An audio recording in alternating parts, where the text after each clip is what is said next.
What's up, guys? So today we have Phil Daru on the podcast, who is a strength and conditioning coach down in ATT, down in Florida, American Top Team, and he coaches some of the top fighters in the world right now that are fighting the UFC and elsewhere.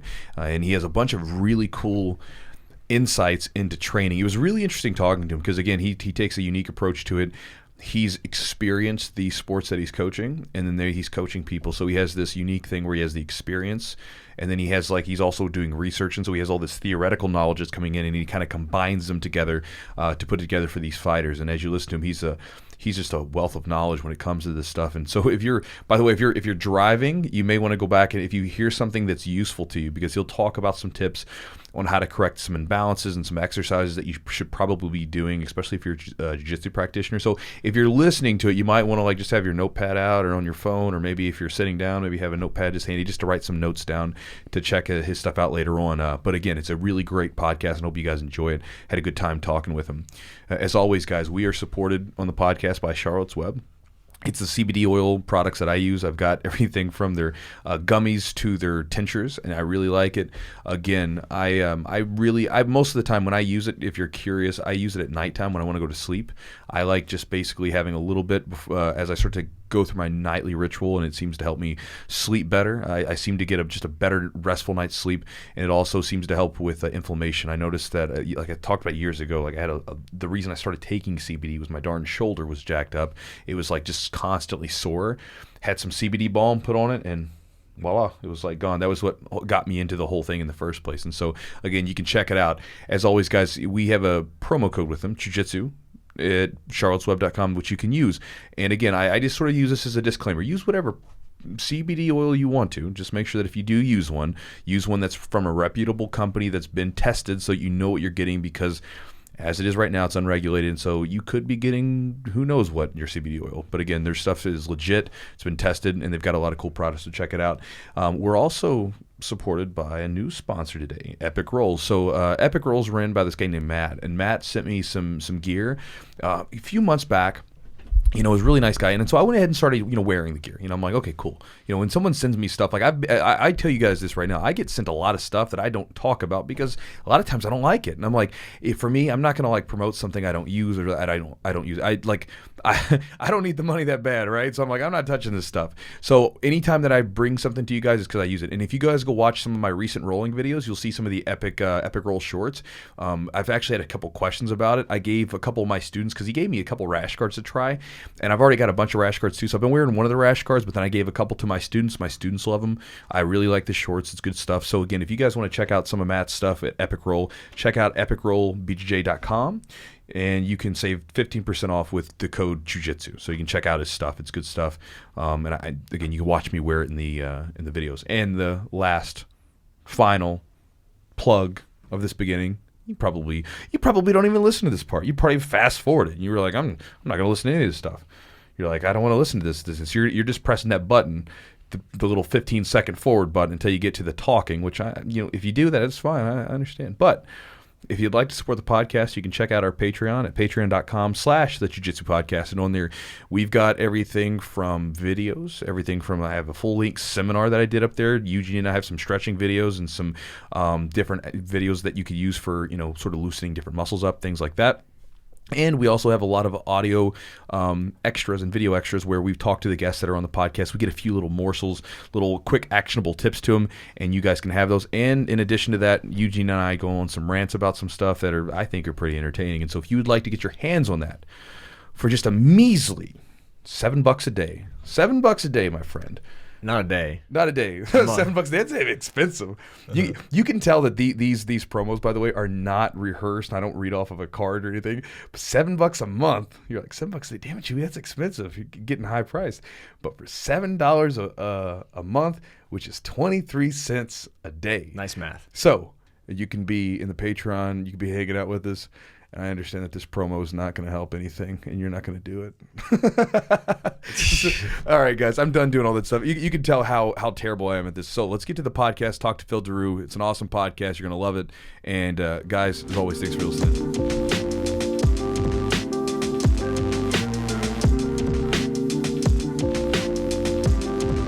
All right. How you doing today, man? I'm all right, man. I'm a little tired today. I'm not gonna lie, but I'll be okay. All Why right. why are you tired?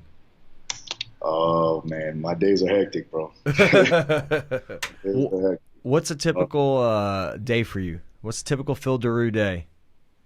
okay, well, it really just depends if I'm going and coaching down at an American Top Team. If that happens, then I'm there from like 9 a.m. to 9 a.m. or 9 p.m. Oh wow. coaching every hour on the hour. But I wake up around like 5:30 a.m. and then from there I'll get some learning in. I'll read up on some studies and things like that. Then I'll wake my son up, get him ready for school, take him off to school, and then I'm off to do my thing. So usually that's the day right there. Is just coaching nonstop and studying up on what I need to.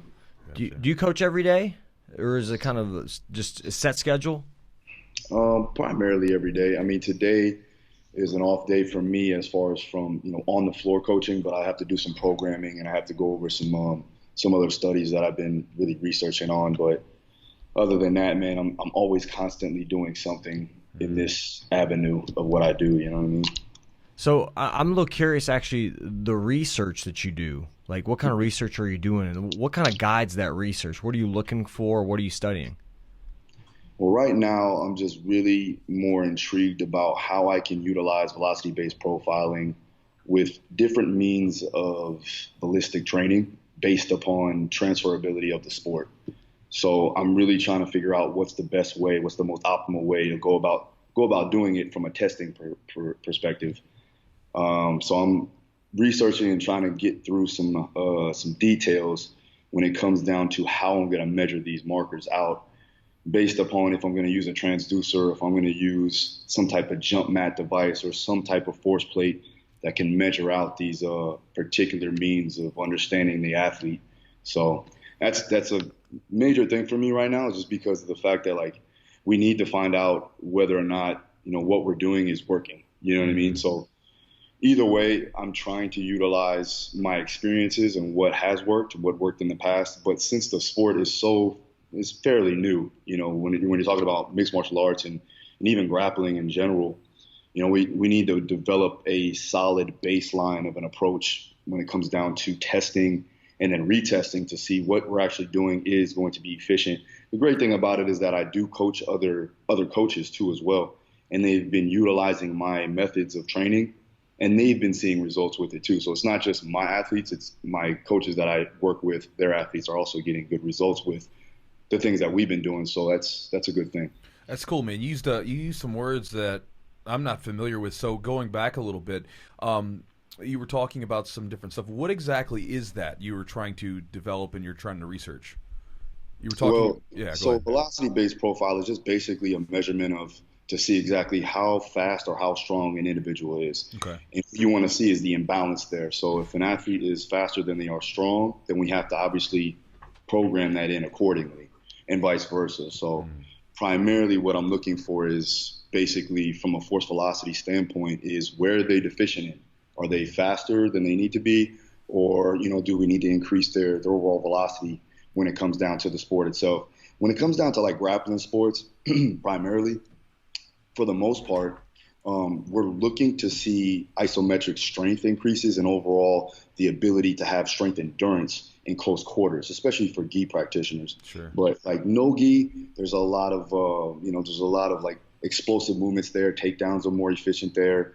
There's a lot more transitions and scrambles. So for that, yeah, we're looking at the ability to reproduce high amounts of energy, explosiveness, power. And then also from a gi perspective, from looking at that, like Jazari Matuda, I've been working with her for a long time. Working and trying to get her grip strength and her isometric strength is important. She's already quite fast when you're talking about from a force velocity standpoint. So now what the goal would be for her, let's say for instance, would be to build up her maximal strength so that she can increase those abilities on the mats. I got you. And so what you're trying to do is you're trying to figure out ways to measure it so that this way, if you're putting someone through a program, you can accurately say, well, hey, we wanted to make you stronger or we wanted to make you faster, and now we actually did that. We have a measurable way of saying that yes, we did that, or no, we did not. Exactly, exactly. And it's always good to have metrics, Yeah. and have some data there. I'm not the biggest fan of like calculating as much data as possible. I think you get lost in the minutia of it. Sure. And it takes away from the coaching ability. So I try to utilize it as much as I possibly can. I'm not a sports scientist. I'm a coach. So at the end of the day, I'm going to use these sports science means to help my coaching ability, but also help the progression of my athletes. But I can utilize these techniques and get these things in order so that when the time comes to show the athlete the things that we're doing is working based on the numbers, that's very good for me because, again, that helps with buy-in, that helps with, adherence to the program itself. Yeah.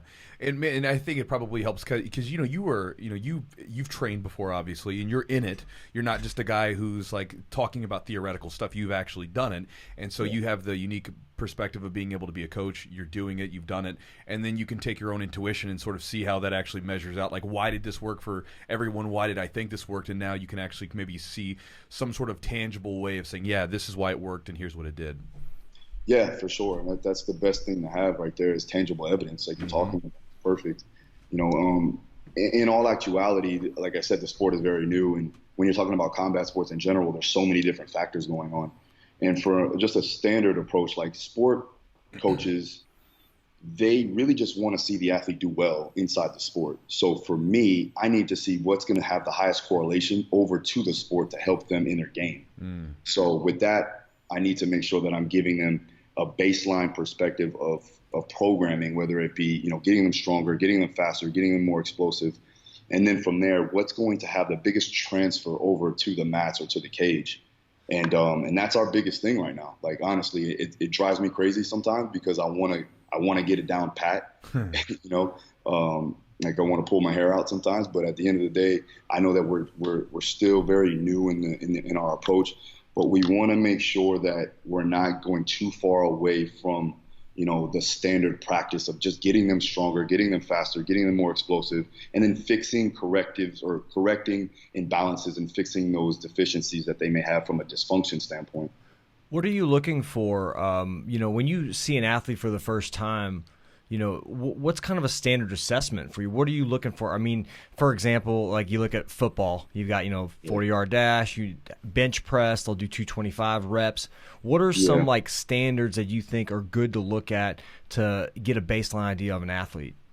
Yeah, it really depends on the sport too. For the most part, I work with a lot of combat sport athletes now. So, since I've been in the sport, I can see now what we need to really focus on is mobility and movement quality, in-range control. Yes. Because at the end of the day, you can be flexible. You can get into a range if you're passively stretching it, but you also have to have the control in those end ranges to do work, right? So if I'm getting stuck or if I'm stacked in guard or whatever the case, I need to have the strength to get out of that position, at least not be stuck in that position so that I can improve on where I'm at. So with that being said, I'm looking at mobility. I'm looking at movement control. I'll do that with some functional range conditioning assessments where I'm actually working through the controlled articular rotations and seeing where they're deficient in their movement pattern of each joint capsule up the kinetic chain. And then from there, I can kind of correlate, all right, this person may be slightly kyphotic or have an anterior pelvic tilt, or, they have less external rotation. And usually you see common occurrences, especially with combat sport athletes. Again, kyphotic posture is one that's very prevalent. Tight shoulders, tight anterior shoulders, tight pecs, things like that. And then what happens there is a trickle down effect, right? You have less ability to contract the posterior chain efficiently. So glute contraction, external rotation, things like that become hindered because they really don't get in those positions and they don't explore those ranges. Yes. And then they just get weaker. So if I'm like, let's say, for instance, I have a guy that I know that primarily plays off his back, I'm going to look for having better hip dexterity to help with guard retention. Right. And the only way I can do that is to actually see how his hips move and if they can move controllably in space, but also can they be strong in end ranges? Because, again, if he's trying to maintain guard, he needs to be strong in any type of position, whether it be, working in any guard position. So again, that's very important. Then after that, obviously, we're going to see power production. We want to see absolute strength, and that's where that force, the force velocity profile comes into play. You can do things like reactive strength index, where we're actually measuring out and seeing how fast ground reaction time is. And that's more important for my MMA guys because I want to see how fast they can redirect force. And that's going to tell me, all right, do they have more ability to have that stretch reflex, that stretch shortening cycle to where it's super fast and they can get in and out of the pocket more efficiently. And that's going to tell me movement quality too as well, and speed and quickness. Power production is obviously self-explanatory. We want to see punching power through the transverse plane, kicking power through the transverse plane. So we'll do like a med ball throw, and we'll do a landmine throw with a barbell attached. And then from there, like we'll do a standard box jump just to see where their overall explosiveness is in their lower body. Triple extension is key for me. Just from a grappling standpoint, you would look at triple extension as a means of having the ability to take down your opponent or stop a takedown, right? So if they have great triple extension, if they have good, solid strength in the posterior chain, especially in the hips, that's going to be very important for us. So that's another thing. And then your standard conditioning test, we want to run a VO2 max test just for a baseline assessment of aerobic capacity. And then from there, I can kind of base the heart rates through that. And then I'll also run a maximal aerobic speed test. And I'll do that, actually doing that through a beep test, which is just a basic field-based test that you can do in a group setting, which is very good because I have a lot of guys sometimes and they like to compete and it works out well. I don't need a lab to do it.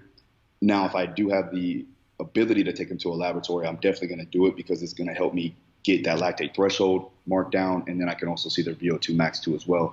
And it's obviously the most precise way of doing the test itself.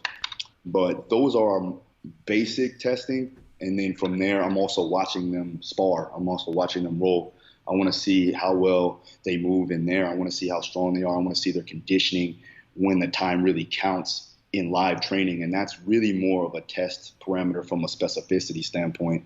And the great thing about it is that I'm there at ATT, so I can watch the training and I can see, and I can also talk to the coaches and see what exactly do we need to do from a sport specific standpoint to help them out, just from a general base of athletic ability. Yeah.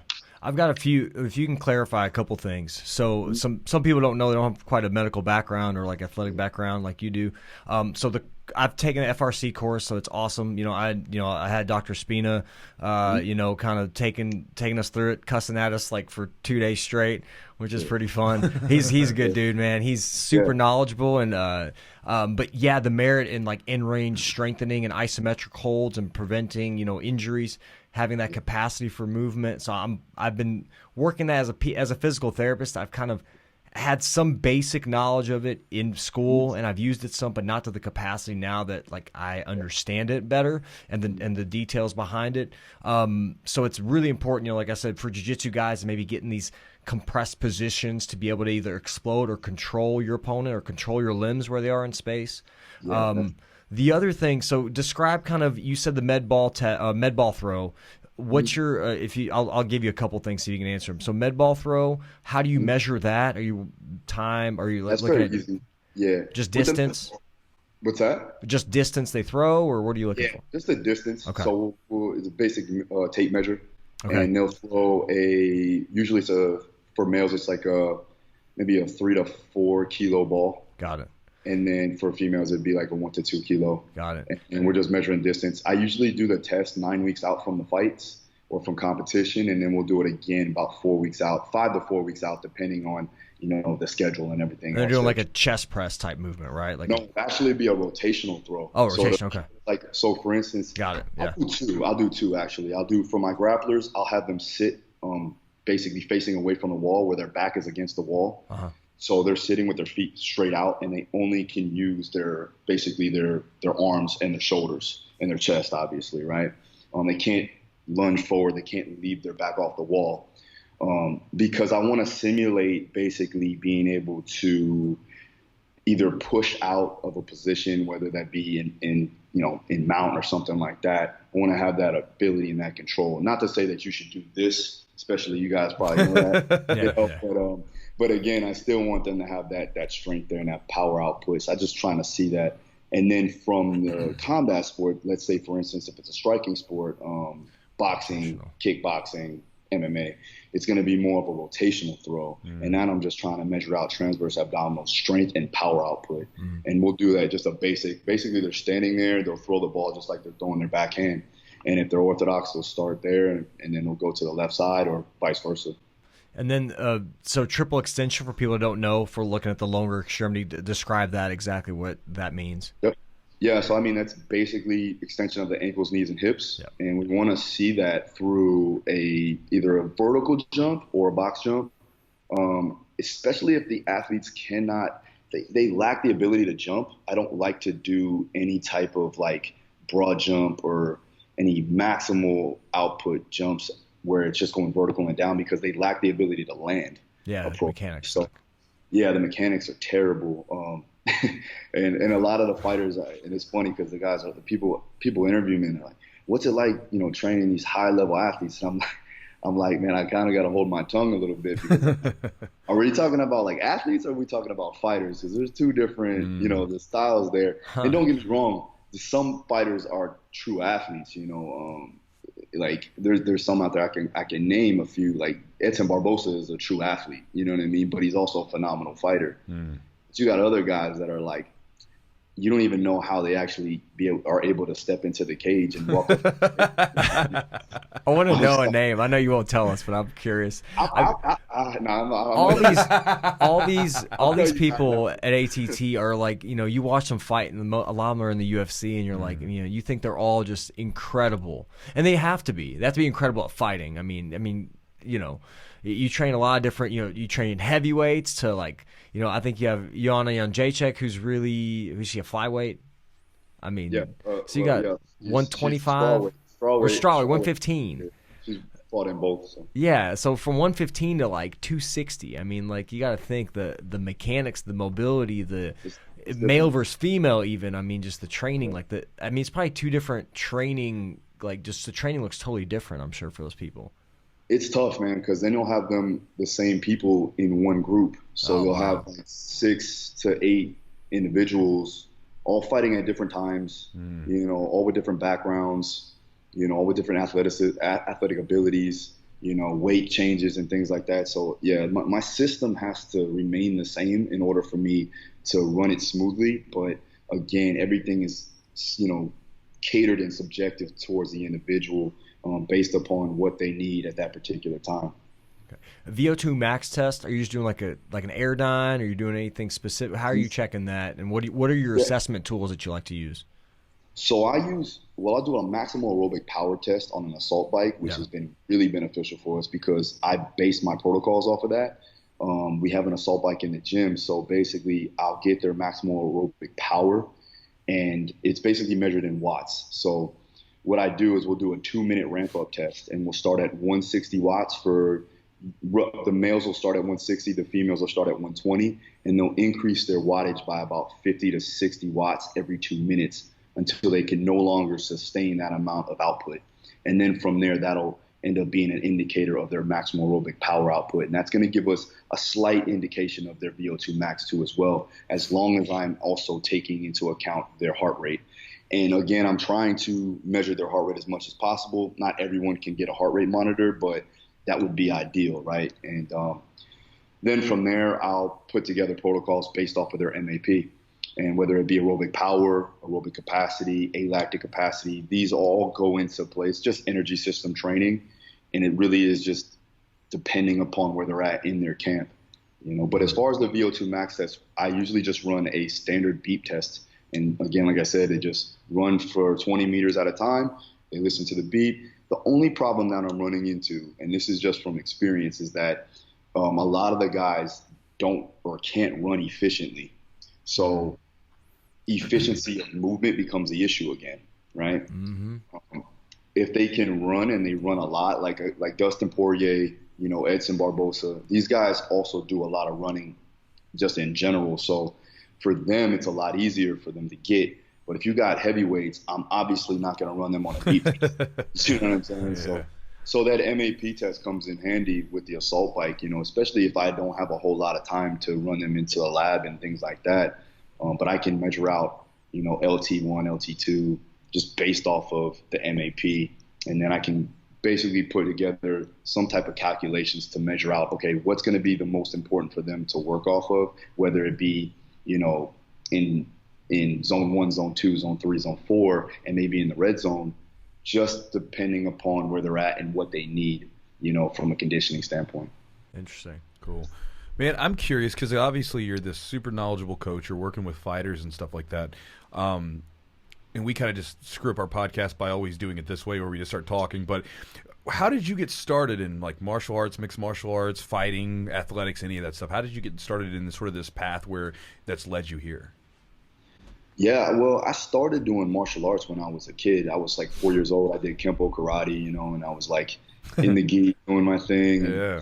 So I started doing that for a little bit, and my entire family was into martial arts, and I was a big Bruce Lee fan, obviously, growing up. Then I kind of transitioned into playing more like sport teams, more team sport activities like football, basketball, baseball, and I really took a liking to football. So I started doing that. I played that all the way up into college, got my degree there, playing football. People say, what did I study in college? And I was like, basically, I studied football. Really, like the side hustle was getting to learn more about exercise science. Yeah. But yeah, and then after that, I was kind of like, man, I need to compete. I need to do something. And I was actually boxing. I was doing amateur boxing on the off season, and I made an alias name because the NCAA wouldn't allow us to do that. Really? So like, I think my name was like Matt Jansen or some crazy stuff like that, or I don't know, something like that. And I was like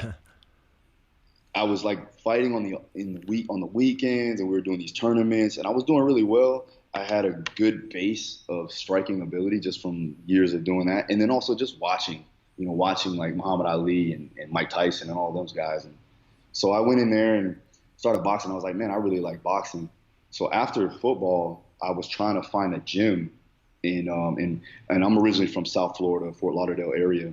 And my parents actually moved up to Port St. Lucie. Now, Port St. Lucie is like population. At this point, it was like there was nobody there. Let's just put it like that. There was nothing around. So I was like, damn, I need to do something. And I was doing personal training on the side. So I looked up the gym, and the first gym that I found was Buddy McGurk's gym up in Vero Beach, which is about 45 minutes away. So I was like, man, I know me. I'm going to want to train twice a day, almost 3 times a day. And it's like, that's kind of a far drive for me to do that. And I didn't have any money at that point. So it was a little bit difficult. But then I found that there was an American Top Team affiliate school up in Port St. Lucie. And that affiliate school was owned by Dean Thomas. And Dean Thomas, you guys know who Dean is. Oh, yeah. Dean was my first coach. So really? I literally ran up on him when he was opening up the door and was like, hey, man, I want to fight. And he's like, all right, kid, whatever. So I was like, he's like, another kid want to do something, want to fight or whatever. And I was really rough around the edges, like I grew up in a bad neighborhood down south, and there was a lot like this hood white boy trying to tell me he wants to fight, Yeah. So he's like, come in, try a class. And I did the class. And then I remember I didn't want to do jiu-jitsu. I was like, I really don't feel like rolling around with dudes. Like I'm good. Like, but at the end, then I started really realizing like, this is actually a true art. Like this is actually fun, and it's almost like a chess match. So I started really getting into it. And then I took my first amateur fight, did very well my first year as an amateur. And then it only took I did 4 amateur fights, and I did well in all of them. So Dean was like, all right, let's go pro. And my first pro fight was against a guy named Kurt Hollabaugh, who was like a pretty well-known guy in Louisiana. Yeah. And it was funny because Dustin actually cross-trained with him. So it was like kind of goes full circle here with Dustin Poirier. What year is this? Your first pro fight, what year is this? 2010, 2011. Okay. Yeah. So it was back then, and the guy actually was the kid that I fought. I was the main event there too as well. This was in, I want to say, I forgot where it was. It was in Louisiana though. But main event, the guy's really good. He's 12-0 as an amateur.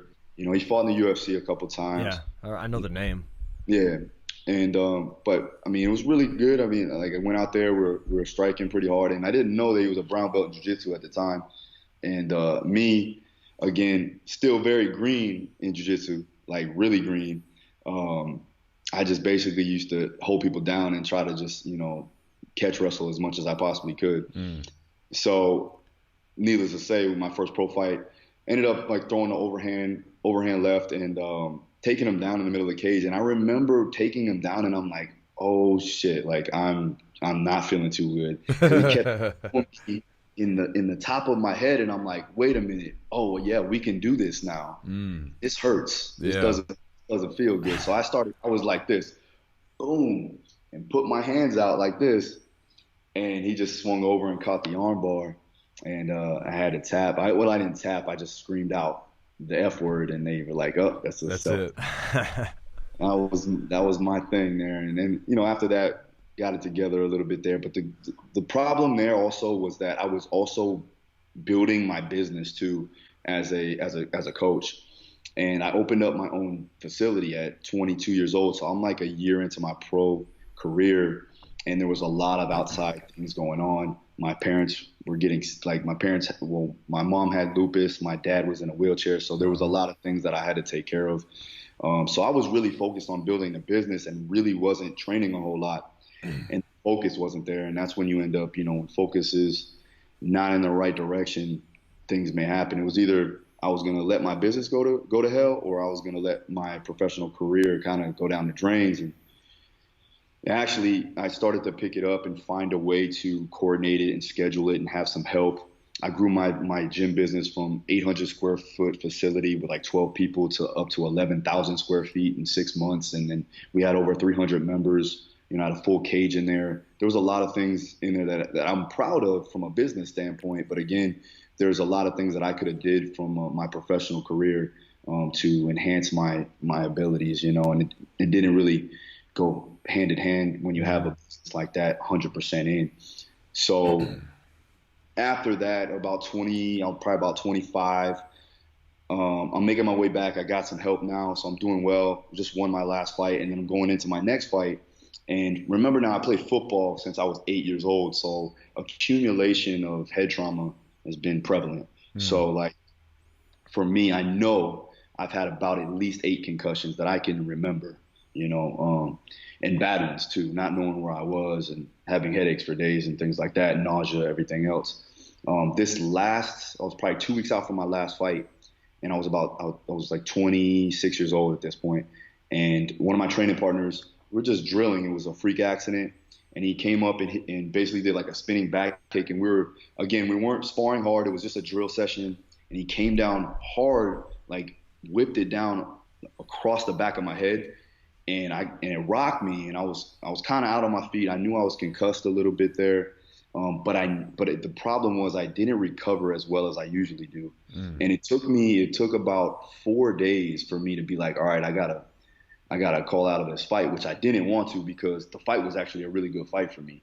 Stylistically, I was gonna do really well, but I went to the neurologist and he checked me out and he was like, "Man, listen, you're accumulating those beta amyloid plaques that are going to cause issues down the line if you don't stop getting repeated head trauma." And basically, at the end of the day, he was like, "If you don't stop by the time you're 50, you're probably gonna develop Alzheimer's." And I was like, "Well, that sucks." Yeah. So at this point, my son was just born. The business was going really well. I was trying to go back to get my grad degree.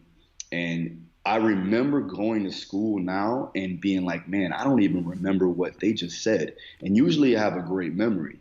But now it was like I was foggy. Like memory is, I have to read over and over again now, different subjects.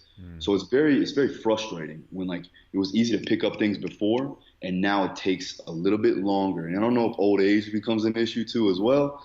I mean, but for me, I was like, there's something here. So now I'm getting it all together. I'm making sure that I'm taking my omega-3s, I'm doing collagen, I'm doing things that are going to help brain functionality in a way from a supplementation standpoint. And then also just making sure that I'm constantly reading and constantly not stressing my mind, but, giving it a workout. Yeah. Like making it work, and even if that has to do with like games, chess games and, things like that, that's important for me because at the end of the day, I don't want to lose what I have right now, and I want to keep progressing. So but that's been it. And I decided to, I called Dean actually, and I was like, man, what do you think? And he was like, man, if it was like your knee or, your back or something like that or anything, but it's your brain, you can't really mess with that. Right. Yeah. So it took me a while still. And I was, because I put a lot of time and effort into this thing. And, finally decided to call it quits and just basically retire from it. And for a minute, for about a year, I was just doing powerlifting and I was doing strongman. I even did some bodybuilding. I just wanted to get away from the entire sport, didn't want to have anything to do with it. And then finally I was like, man, I need to be back in it. So I called Dean up and I go, man, you got anybody down there? Because this is when he actually transitioned and he sold his gym up in Port St. Lucie and now was one of the head coaches down at Coconut Creek. So it all comes around full circle.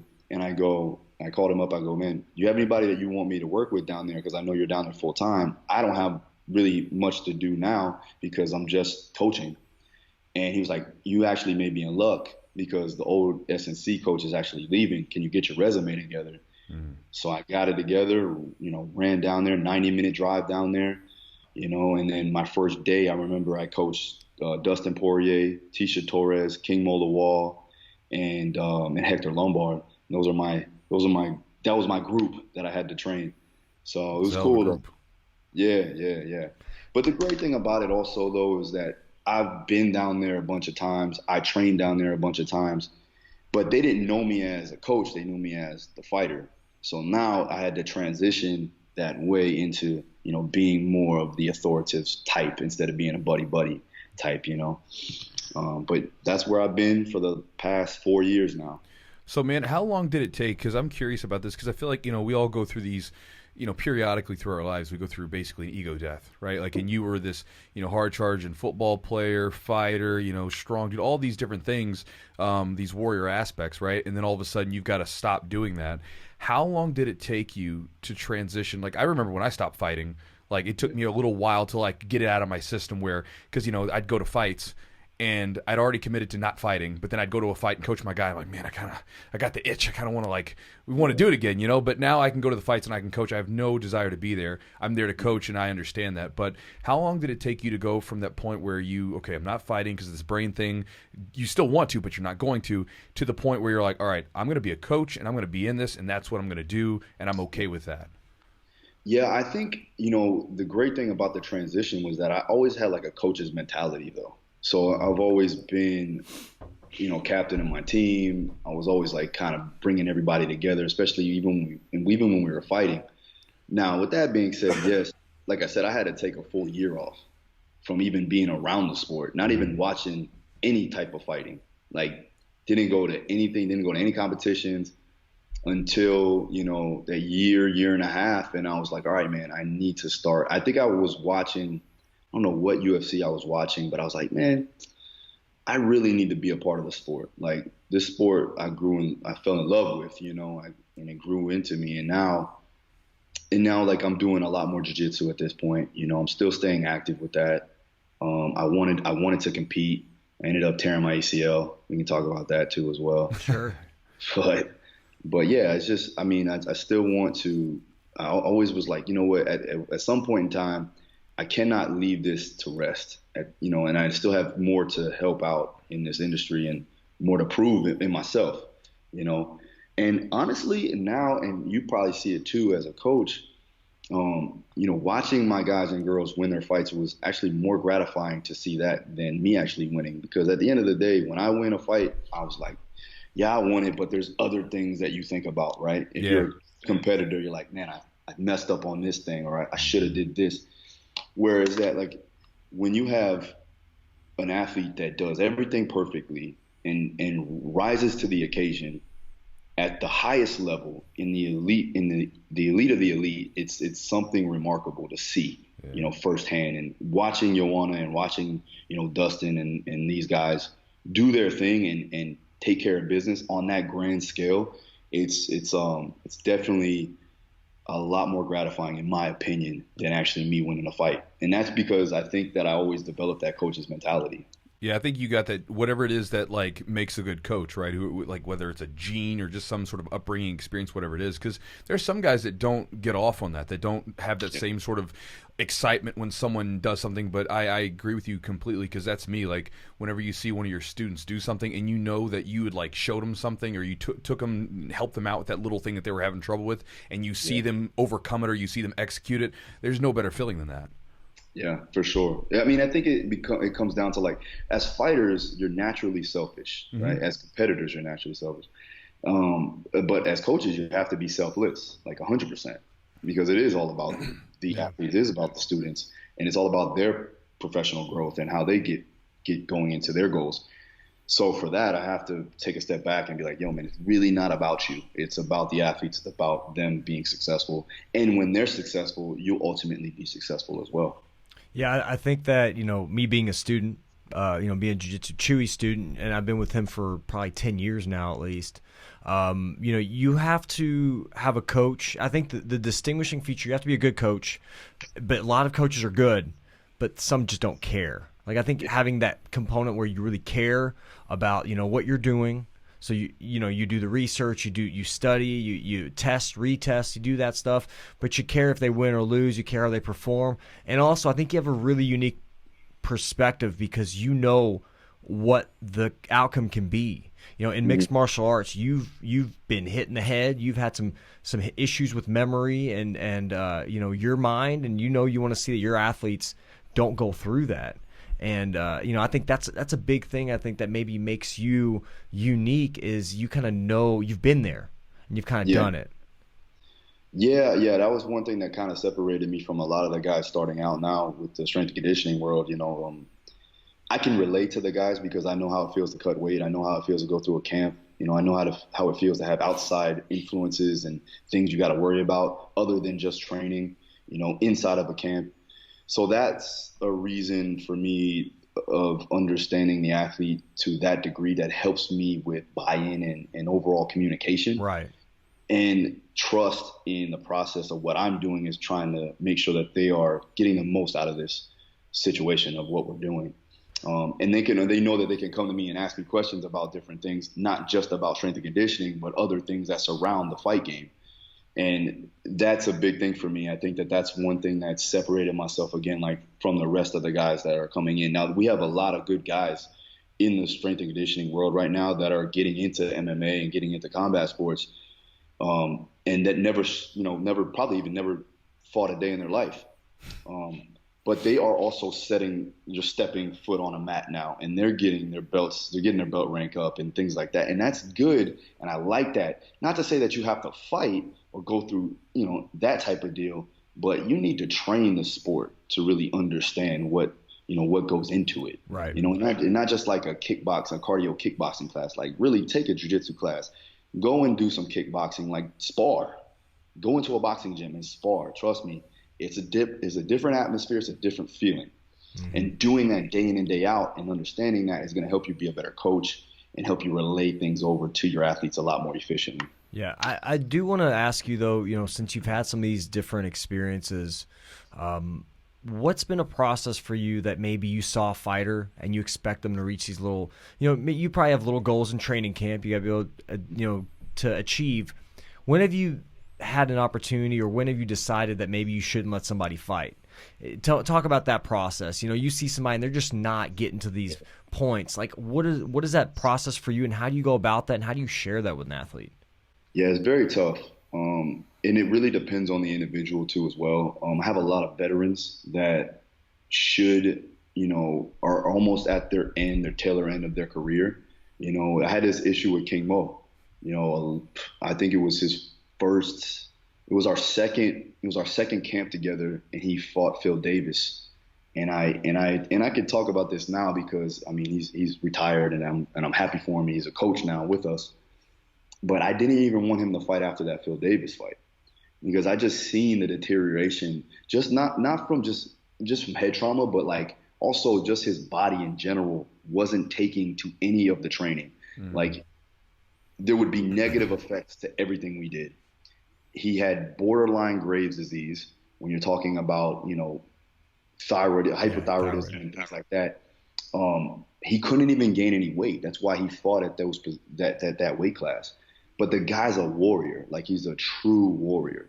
He would go in and he would train his ass off. He would help other people train, Then he would, stay longer to try to do some type of strength and conditioning. I was like, man, why are you doing this to yourself? Like, you're 198 pounds and you're skinny as a rail right now, and you're trying to fight at heavyweight, and you're not moving efficiently. Like, you have 7 ACL injuries, like 7.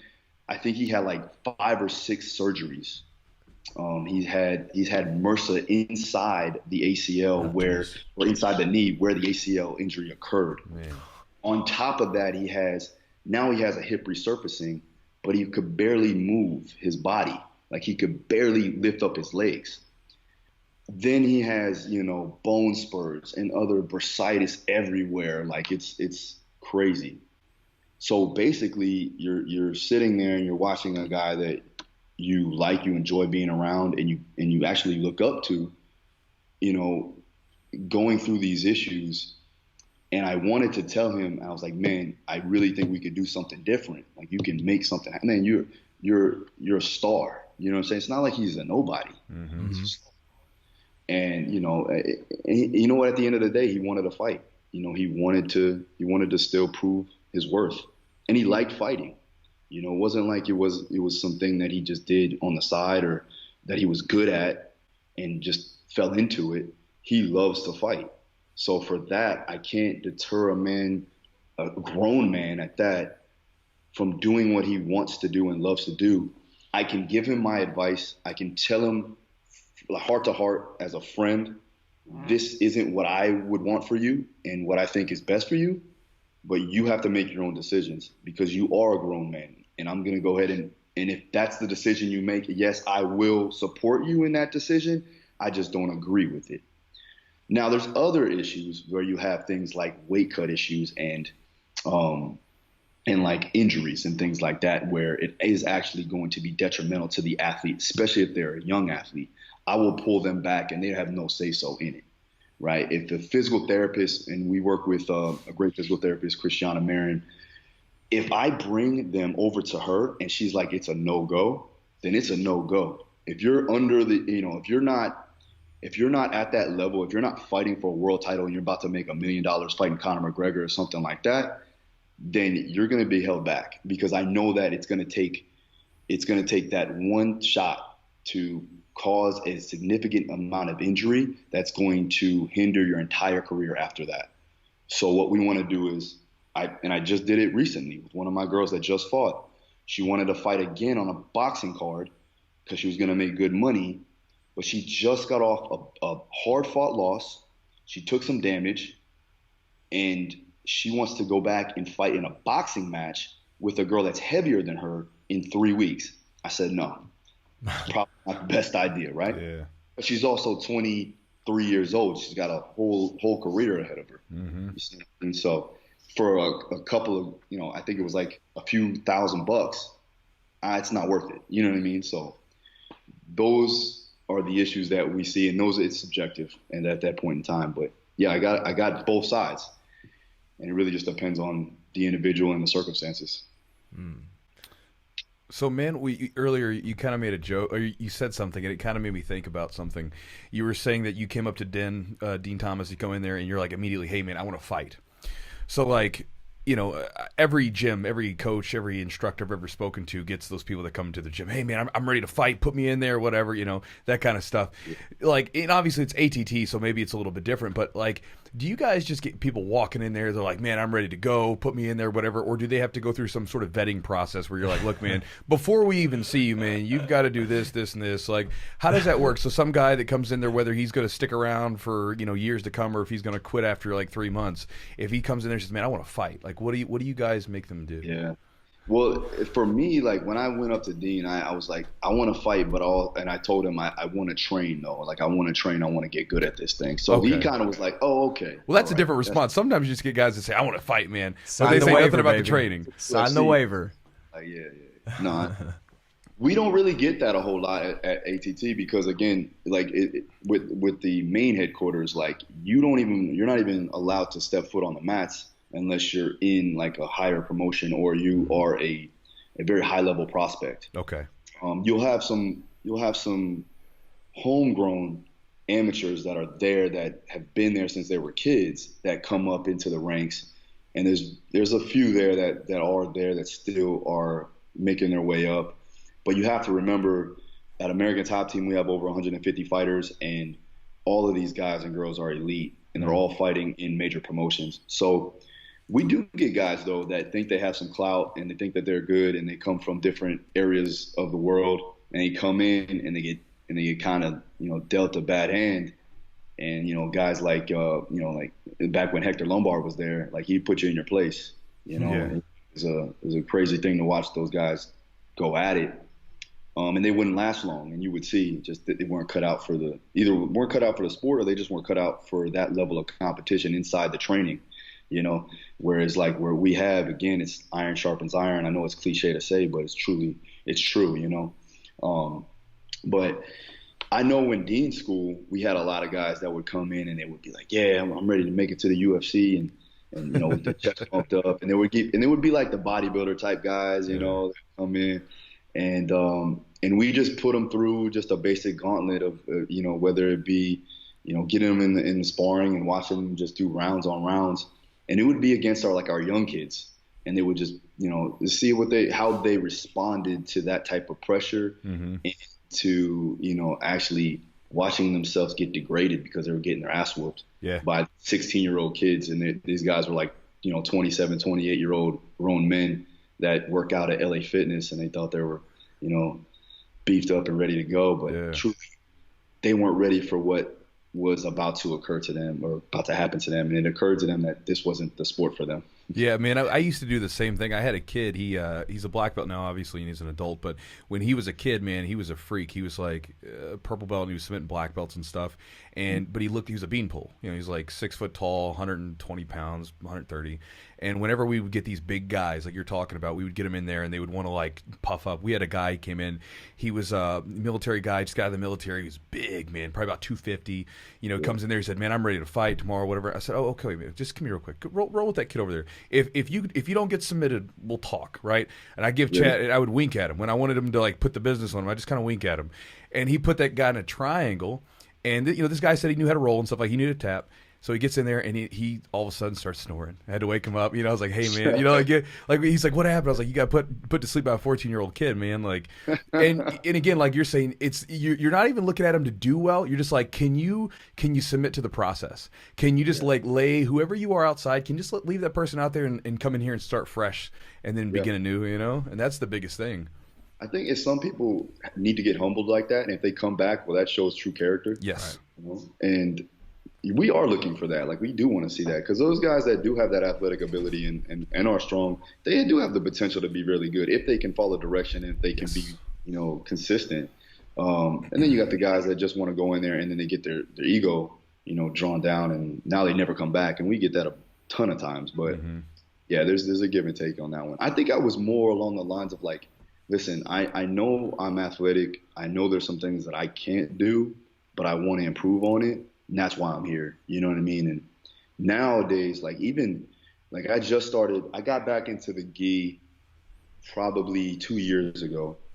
And it's completely different. Chewy, it's like from no gi MMA to gi, and then just the overall thought process going around just training that, you have to be more methodical in your approach, and you have to think 3 steps ahead.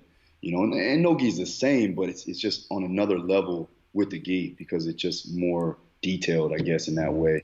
And I mean, you can tell me I'm wrong if I'm not. No, I agree. I think especially if you're talking about fighting, like if you're talking about like no-gi, like MMA, then you're talking about with a punch thrown. The games it simplifies so much because you can't do all that crazy stuff because you can get hit. So it becomes a very simplistic game, and there's a lot of explosion and a lot of everything's urgent. Everything has to be done with urgency. Whereas when you're grappling, whether it be gi or no-gi, if it's pure grappling, the intricacy grows.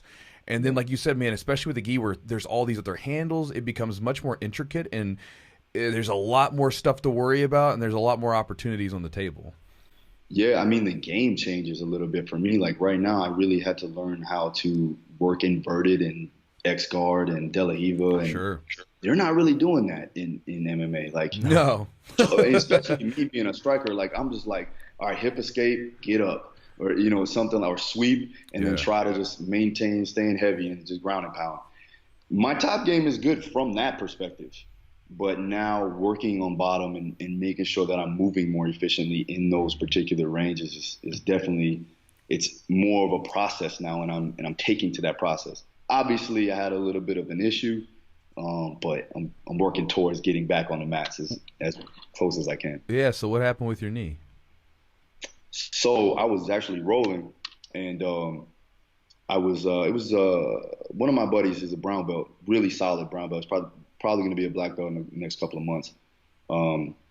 But I stood up to pass, and he wrapped the De La Hiva, and then he did like the modified De La Hiva where he grabbed my ankle, and my foot was in external torque. So I was externally rotated here, and then I just went to push down and rotate out. Opposing torque forces, and I felt the pop. I heard the pop, and I was like, "Oh man!" And I started doing like rotations and like self-assessing, doing a Latchman test. Like I'm like, "All right, I'm good," and then I wasn't good. Yeah. But the great thing, if you guys watch any like my Instagram and I have a YouTube channel, I'm going through that process. I'm still able to do a lot of things. I'm strong enough, and that was the one thing that kind of saved everything else, was that my hamstrings were super strong, and I still have the stability there to do movement. Like right now, I'm still able to squat, I'm still able to deadlift, I'm still able to do most of the things I need to do. Obviously, in jiu-jitsu, I can't go live right now just because of I don't want to mess it up even more. But drilling, I'm still good there. I just can't rotate, and I can't produce lateral force. How bad was the tear? Like, is it going to require surgery, or is this time off? It's a full ACL tear. Okay. What are you going to have done? What kind of procedure? And maybe you could tell me, but I was thinking more patella. That's what, yeah. So, man, the research goes back and forth and back and forth. They say do a cadaver because it's faster recovery, it's stronger. And then say use your own tissue. I think a lot of wrestlers are maybe getting patellar tendon. And the reason why I think it's a stronger graft, that's what they think.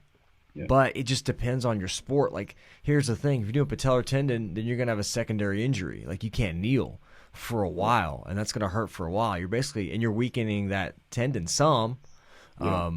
So what they're doing, Chew, is they're taking a sliver out of your patellar tendon. Okay? And they're taking it out, and they're using it for your ACL. Okay. And over time, I mean, when you use your own tissue, they say it does better. But, man, you've heard people that have hamstring grafts do well, but then your hamstrings get weaker a little bit. And I don't know what – everybody's different, You being a big, strong dude with good hamstring strength and good hip strength, you can do a lot of this crazy stuff that people, can't do. But, again, that torque, you get in a position, you're going to get that shearing and get that, that mobility and that knee that's not supposed to be there. And then, you could tear some other stuff, meniscus, you could, lead to arthritis. Because that's what I'm worried about right now, because I'm coaching on it full time. And now, I'm getting into, like, I'm not going to have surgery till April because of the fact that I have so much going on right now. I got Joanna's fight coming up. I got to go to Vegas. Then I got to go to the Ukraine to do a seminar. So I'm not going to have any time until that. So right now I'm doing basically pre-op, and I'm strengthening up all the surrounding tissue as much as possible. And I'm actually programming it out accordingly so that at that, 4 weeks out, once I had the surgery, at least it'll be a better transition to recovery. 100%. The stronger you are going in, the more function you have, the more range of motion, the more stability. I mean, as long as it's not like really translating a ton.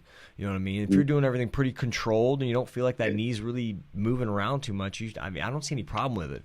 I mean, a lot of people don't even get it fixed. I mean, honestly, I would for you because are you in your 30s? 31, yeah. Oh, you're young, man. Yeah, you definitely get that fixed. You want, if you're somebody that's like, upper 40s and you're like have a sedentary job and you're just going to be kind of doing your thing, you probably don't need it, But yeah, 31, of course, absolutely. Yeah, I was saying that I want to still compete. I want to compete I want to. I mean, at least I was gonna do Miami Open. I was gonna do Orlando Open. But yeah, you got to, like, you're a big researcher, man. Start researching a little more. I've heard patellar tendon is kind of the way to go, but again, some people do cadaver and they do really well. Some people do their, who knows, man? Yeah, Who I've been doing the research, and it's like with the cadaver, it's about a 35% increase in your body not taking to the rejection, the cadaver.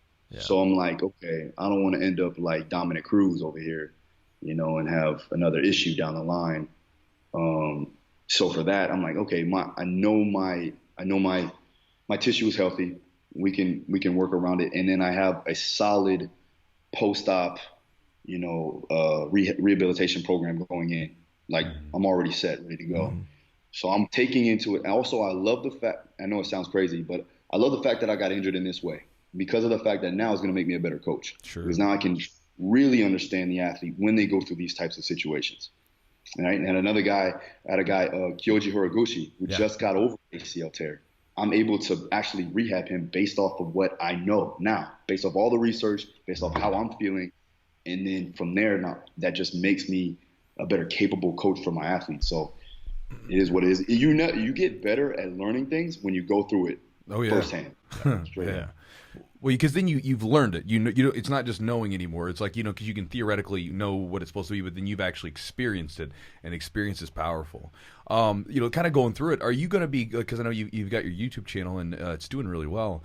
Are you going to kind of cover some of the stuff that you're going through on your channel? Yeah, I have actually.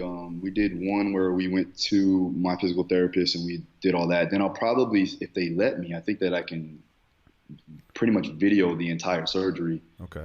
If not, we can do like the aftermath of it and everything else. Yeah. But definitely gonna go through it. And then I've been showing a lot of my pre-op stuff, things like that. And then I'll go through my rehab afterwards. Yeah, for sure. That's cool, because that's a fairly common injury. We've heard of everybody knows someone that's torn their ACL, so I think that would be super helpful to see someone like who's knowledgeable to go through it and how they how it all went through. So it'd be helpful. Yeah, and even training, starting to train some of that rotational, like Dr. Spina. How long ago did you take that functional range conditioning? 3 years ago. Yeah, I took it like 2 weeks ago or a week ago or something. So it's been recent. It's been recent. Spina's been a big help. Yeah, I talk regularly now, and he just had the issue too as well. Yeah, he tore his ACL. Yeah. Yeah, he's back on his feet. I think in 5 weeks. Wow. Just teaching him, doing his movements. He was like, man, listen. He's like, you're doing all the right things. Do controlled articular rotations, like your life depends upon it. Right. And from there, I'm just like, all right, perfect. We'll do some iso ramping.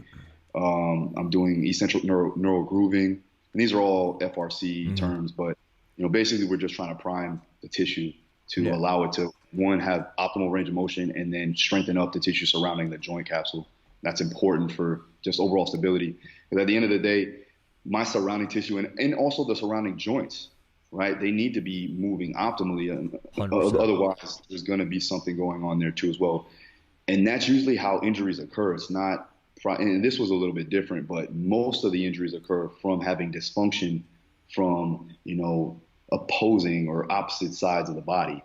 So we want to find out a way of like, okay, now we need to audit the entire movement system. And now I can do that through a joint by joint approach. Right. And he talked about tibial rotation, which is important. You do have some end range rotation, some tibial movement. So think about yours as kind of a torsion, like a rotational type injury, right? So working that rotation is really important as well. Getting yourself in some of those when your capacity is there, when you're ready, when you're healed up enough, getting that mobility back, and also being able to control that. But yeah, it's super important. Like you said, don't just fixate on that joint. You got to look at the whole body as a whole. You have to look at the hip, the ankle mobility. You have to look at the other side, because a lot of times, if say your other ankle is bad or something, you may put increased pressure on your right knee. That's where it may end up, because that's the weak point. But and that does happen. That happens a lot with fight sports, right? A lot of athletes, combat sport athletes, they get those imbalances happening there too as well. The asymmetries are, always prevalent in these types of athletes. So again, for me, I know my left side because I was a southpaw. My entire left hamstring is way bigger than my right hamstring. Now I'm pulling it back together. I'm balancing them out. but my right knee is the knee that got injured. You know what I mean? So it just so happens there. And then, just those imbalances we need to fix, Yeah. Man, I have a question just because you're talking about imbalances and stuff. And so obviously, like you were talking about earlier, fight sports, especially we're so darn tight around the chest and shoulders and everything else. And you think about boxing, you have to shell up. In jiu-jitsu, you have to shell up. In jiu-jitsu in particular, because that's, a lot of the people that listen to this podcast are jiu-jitsu practitioners. What are some, and again, I know it's really hard to like generalize, because again, every person is unique, but there's some commonalities amongst those. What are some like favorite exercises or lifts that you might include for a jiu-jitsu practitioner, someone that's working out, doing jiu-jitsu a lot, to help fight against some of the rounded back posture, tight hips, and everything else that they develop? Yeah, so again, we want to balance out the body. So we would work a lot of posterior chain work, any type of horizontal pulling, rowing. Deadlifts are also good. RDLs are mostly important too as well. I do like the hip bridge for a specific reason of just building up the hamstrings, the glutes. I'm not big into doing that as what we call an indicator lift, which is basically a max effort compound lift. I don't like to load the hips that much. I don't think it's necessary. But what I will say is I can use it for a hypertrophy builder, right? A builder of strength endurance in those cases. Also, kettlebell swings are very important for me. When it comes down to having the ability to relax and contract, rapidly and do that for time, that's very important too. I take a lot from Pavel Tsatsouline on that perspective of just having the ability to have anti-glycolytic conditioning, where you're actually having the ability to produce power for a long duration. That's very important, but it also works the posterior chain. So you're looking from the back all the way down to the hamstrings. We want to build that up because, and especially if they are primarily playing from guard, they are pulled forward. They're anterior dominant. A lot of the times they have tight psoas, they have tight hip flexors. So we need to make sure we're working the antagonistic muscles there to improve on opening up that range of motion and getting those muscles activated back there, so you don't have those problems in the low back, don't have groin injuries and things like that. So a lot of those are important. Hamstring curls, GHRs. We do a lot of sled dragging, primarily walking forward with a hamstring pull upright. I take a lot of my stuff from one of my mentors, Louis Simmons. Take a lot of stuff from Westside Barbell, obviously. So we do a lot of sled drags. We do a lot of reverse hypers if we have the access to the equipment there. Glute ham raise, like I said. And then from a core perspective, like a trunk strengthening perspective, I do a lot of anti-rotation and a lot of anti-flexion work too as well. We can strengthen up those muscles there that allow for rotation to occur. Also, it allows you to stay stable inside of someone's guard too as well. So if you're looking not to get swept, you want to maintain stability in the transverse plane. So we'll work on things like payloft presses. Right. And, I do a thing called a kettlebell pull through, where we're working on the muscles of serratus anterior, working on the obliques, we're working on that there in an anti-rotation state. And then again, your average planks and side planks too are very important for us as well. Awesome. The kettlebell pull through is your quadruped, or on hands and toes and pulling through. And trying to limit your rotation. Push-up position. Right. Yeah, almost like an arm drag, right? You're pulling through the kettlebell, arm drag. Those are great, man. They're good for so many reasons. I mean, you're activating that. You're talking about those shoulder blade muscles. You're activating that, and you're also doing anti-rotation. You're stabilizing on the opposite arm as well.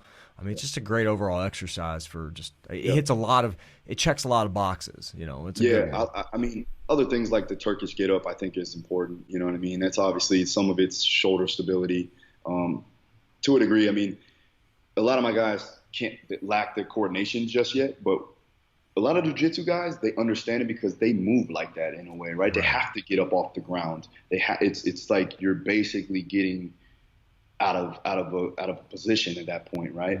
So from that, it's like a technical stand-up, right? It's with the kettlebell overhead. So now you're working shoulder stability, and then you're working all of those muscles to have to stabilize the body and then move through space. So you're working on proprioception, kinesthetic awareness, and then control and stability throughout the entire body, which is very important. So it's an all-in-one. And then band pull-aparts are also key. I also like to do a lot of, let's say, what is it? I like to do retraction exercises, wall slides, prone swimmers, YWTs, all of that back there to pull that upper back into place, right? Because a lot of times the reason why a lot of these guys have lower back issues is because they're kyphotic, because they're rolled forward. So for that fixes a lot of that lower back issue and a lot of that tightness in the QL, because we actually get to pull that body in a better, postural position. Yep. Yeah, no, I had a similar issue a few years ago, man, like maybe about almost 6, 7. This is where I started kind of going down this path of figuring out what was wrong with me. I had a lower back issue. I mean, I'd go for like a walk for like an hour, and all of a sudden, like my back would seize up. I was like most people, it's my lower back, I need to stretch it or something, right? So people think. And it was because weak hamstrings and glutes, and then the back was always rounding, so I had to strengthen the back so I could actually stand up straight. Now I don't. And then you get that hip extension, loosen up the psoas, loosen up those hip flexors, and then everything it feels better now. Because again, you're strengthening the cause of it. And speaking of which, man, just kind of to segue into it, it's a perfect time, I think, because you've got a program out, and I actually bought it when it was coming out because it had been a bunch of promotional stuff. It's a good program. Did you really? Yeah, I bought it. I was because I'm curious, man. I'm like, because just like you, I'm like, some guys talking about it. I saw your channel. Oh, it's some good stuff. Let's check it out. And it's a good program. You guys have included some of that articular rotation stuff, because I started playing around with it, and then Eugene was like, oh, I'm going to that thing. He was talking about going to the program. But what's the name of it again? I forgot, and you can kind of talk more about it. Yeah. So the BJJ program is called Ground Control. Yeah.